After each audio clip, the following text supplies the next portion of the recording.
നിങ്ങളെ ചോറൊക്കെ കഴിഞ്ഞാ ഞങ്ങള് ചോറ് എടുക്കണിട്ട് ആവശ്യമായിട്ട് ചോറ് എടുക്കണം. കണ്ടില്ലേ ചോറ് ഞങ്ങളിന്ന് മോര് കറിയാണ് കേട്ടോ വെച്ചിരിക്കണം.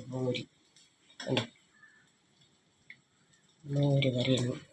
ഉണ്ണിനെ ഉറക്കാൻ കൊണ്ടുപോയിരിക്കുകയാണ്. ഉണ്ണി ഉറങ്ങാൻ പോയി. ആ സമയത്ത് ഓരോരുത്തരായിട്ട് ഭക്ഷണം കഴിക്കും. എല്ലാവർക്കും ഒരുമിച്ച് ഇന്ന് കഴിക്കാൻ പറ്റില്ല. പിന്നെ ചിക്കൻ വറക്കണുള്ളൂ. കണ്ടില്ലേ ചിക്കൻ വറക്കണുള്ളൂ, വറുത്തുകൊണ്ടിരിക്കണുള്ളൂ. ചേനപ്പേരി ഇതാ കണ്ടില്ലേ, ചേനപ്പേരി വെച്ചിട്ടുണ്ട്. ഇതൊക്കെ ഉള്ളു ഞങ്ങളുടെ ഉച്ചയൂണിൻ്റെ കറികൾ കേട്ടോ. നിങ്ങൾക്ക് എന്തൊക്കെയാണ് ചോറും കറികളും കമൻറ്റ് ചെയ്തോളൂ കേട്ടോ. ലൈക്ക് ചെയ്യുക, ഷെയർ ചെയ്യുക. കേൾക്കണ്ട.